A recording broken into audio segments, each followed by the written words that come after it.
Where are you from? I'm from Clayco. I graduated from Jonesboro High School. I also went to Albany State too. So I've been around the area from Atlanta. What was it like growing up in Clayton County? Clayco was cool. It was interesting. I've been a part of a team for so long. I was playing basketball. I was also in band. I'm a real band geek. I love playing instruments. I used to play the saxophone, trumpet, percussion, all that. And so would you say that you were an artistic child? Yeah, I was, for sure. I always thought of that I was going to do something with music because I was just interested in like bands such as like Five Heartbeats. That was my favorite movie. The Temptations was my favorite movie. I like stuff like that. Do you come from a musical family? I do. My dad, he make beats. He was also like producing when I was younger, so I used to always hear him like making beats in the living room and stuff like that. He got some placements as well, like other artists and stuff. What was your first introduction to music? Like recording my first song? Yeah, or anything, or just being involved. So you say you were in band, and you were... I say like 6th grade when I first joined the band. Like when I played the trumpet, that was my first instrument. Then when I became the section leader, that's when I really fell in love with like music and reading music. And at first I wanted to be a instructor, a percussion instructor. But then I didn't like how college was going about that, so I didn't want to be a percussion instructor no more.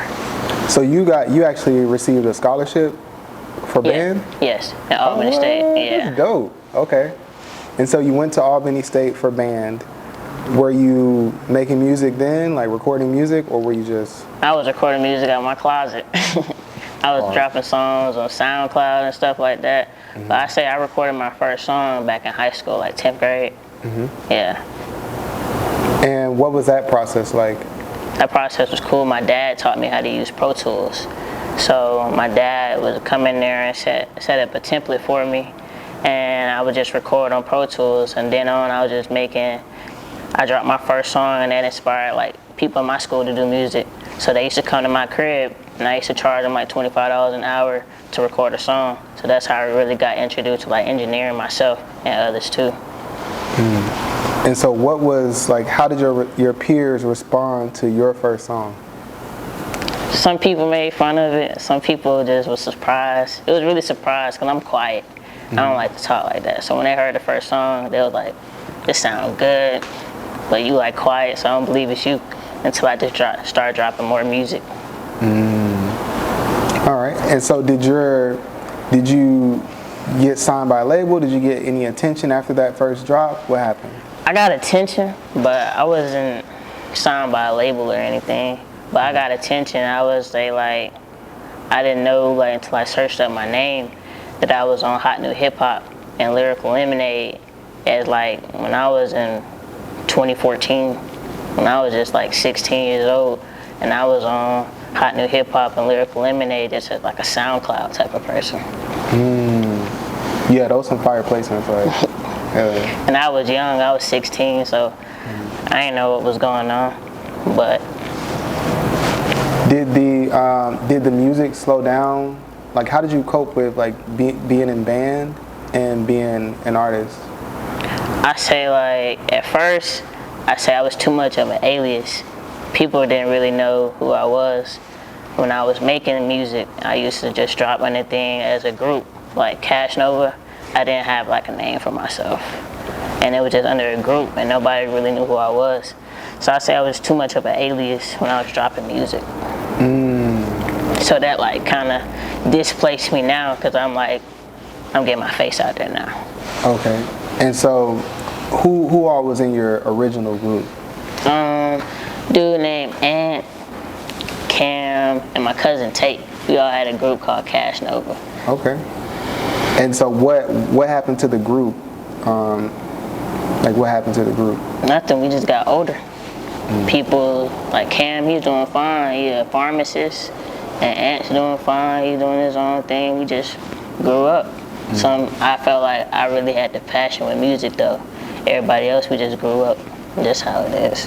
But I say like everybody, like we still make songs together and stuff like that. But like as far as like a career, they already got like their lives straight. Yeah. And you know, I kind of feel like artists like that. It's like when you're in your early 20s or like teens, y'all are all together working, and then some people stop, and then others like we just keep going. Keep going, yeah. But then I also feel like sometimes your friends become younger than you are, the people that you're around, because they may be the people that are still trying to do it full time. You get what I'm saying? Yeah, I get what you're saying.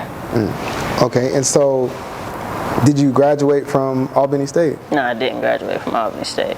Okay. I stopped my junior year. I had stopped, and then I had spent some time back in Atlanta, like 2019. I just got back into school, and now I go to Full Sail as a graphic designer. My major is graphic designer. What made you interested in graphic design? I've been like freelance graphic designer for like a very long time, as far as like making party flyers for my school, making single covers for myself, things like that. I just been self-taught really, so I just wanted to get the degree for it so I can actually get like a good job. Yeah. Earlier you mentioned that you were just dropping under a group. How did you come up with the name Gift God? Gift God is from, gift was something that my coach always told me I was, like a gift to the team, because like I'm very humble, but if I'm not playing, you'll damn sure notice. You know what I'm saying? Because I provided something special to the team that everyone can appreciate, like hustle, great attitude, and just being like just me the whole way. I'm not gonna change. When you see me, I'm always gonna be me. So he felt like that was a gift, so I kept with that. I got it tatted on me, stuff like that. That was my favorite coach. He just passed away like last year. What sport did you play? I didn't know you played sports. Basketball. Hey, what position? I played point guard, but I wasn't really too good on offense, but I could play defense. Like I was solid like on the defensive end. So they'll like put you in when they need lock me to somebody. clamp down on the best player. Okay. And so earlier I was asking you about your first drop and whether or not a label tried to sign you. Or are you interested in signing to a label? Yes, for like specific reasons. If it may fit the needs for me, I'm always open. But like it's something that I want to be longevity. No, I want to be independent, and basically just like partnerships and endorsements as well. But like signed to a label, that's not something that I'm just eager to jump into right off rip. No. Why do you want to go the independent route? For the main, I just want to bring like the authenticity of like music back, because right now I feel like everything is just based on streaming and numbers. I feel like artists don't get what it's worth off streaming and numbers. So I feel like the authenticity of music, like selling real copies of music, it's just like something that's missing. Would you say that you're an introvert or an extrovert? Introvert. Well, I could be both. Like I don't mind being around people, but I'll do like my me time, like my social battery can get a little too much. How do you manage being an artist who has to perform and be out in the public, and then also, stay true to yourself as an introvert? I just be like selective. I know when to be empathetic and not empathetic. I know when, like, my surroundings, you know what I'm saying? I'm also aware of like my opportunities. I'm not gonna miss an opportunity just because I may feel emotional about something. I know that this is all a bigger purpose, and having emotional intelligence is not. And sometimes I need to be okay with being uncomfortable. So what's your musical process like? Are you punching in? Are you writing music? How's it? A little bit of both. I like to write out my hooks though. I feel like hooks of the song is really important, and it gets the people going, like it sets a great melody. So I focus on the hooks and make sure I write my hooks. Did you face any challenges on your journey? Yes, a lot. As far as like making bad investments. But they all taught me a lesson though, so I wouldn't say that it was bad investments, but just investments where I'm placing my money to.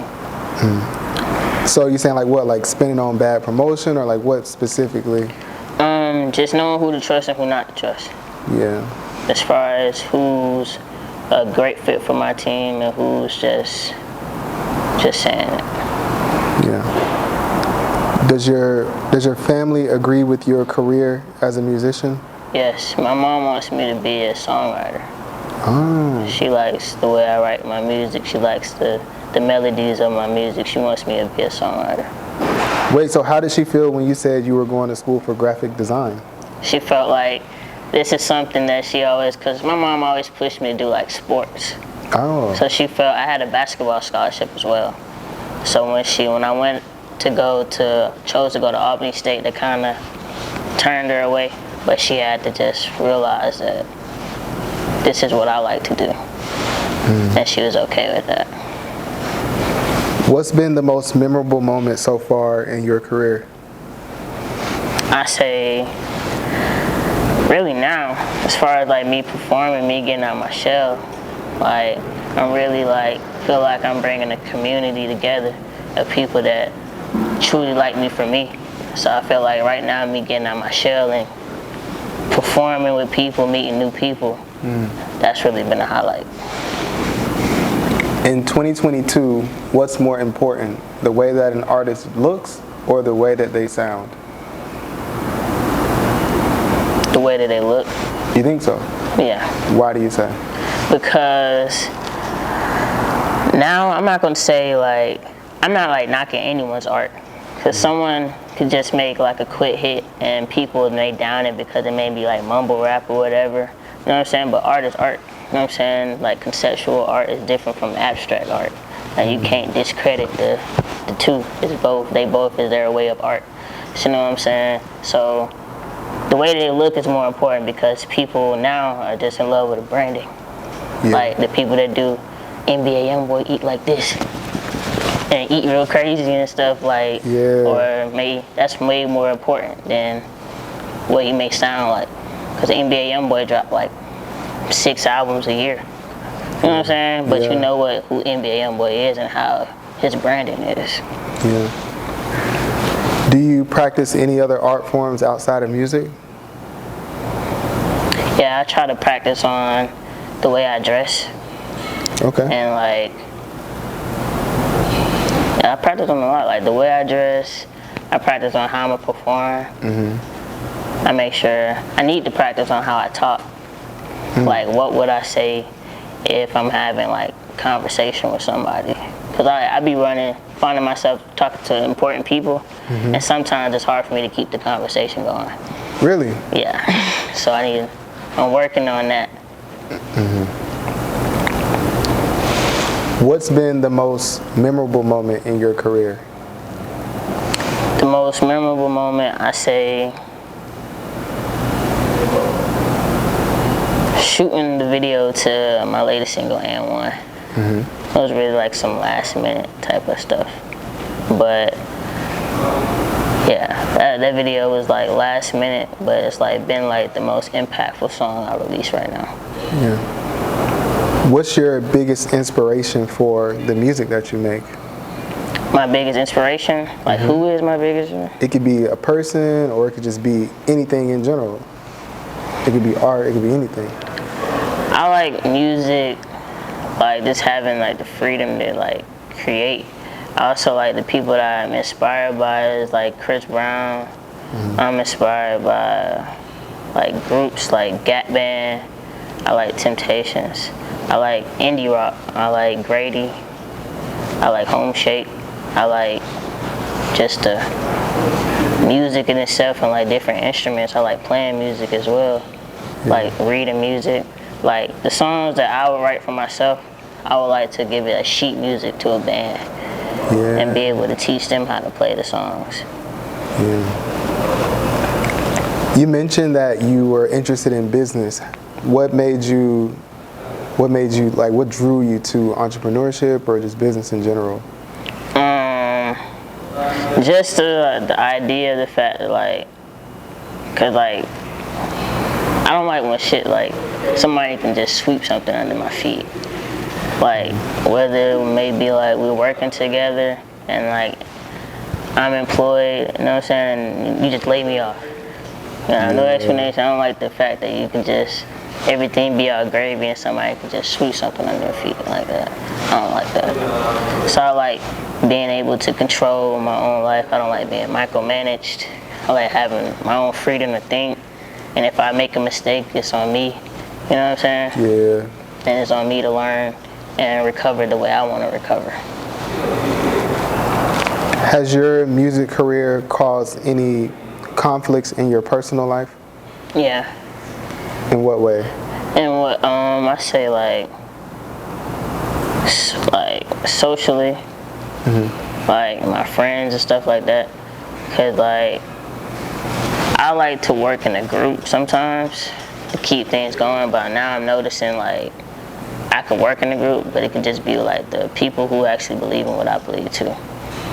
Cause like I like to like, I'm such of a people, like my friends, I like to share and give knowledge and stuff like that. And sometimes when like I'm giving you knowledge, you may not pick up on it the way I pick up on it. Instead of me getting irritated with you, I need to just get myself online or find somebody else who aligns with the information as well. Yeah. So like I say like my music career, sometimes when things not as going the way I want it to go, I do get like isolated. And I isolate myself. Do you have any projects that you're working on right now or anything about to come out? Yeah, I got a few projects.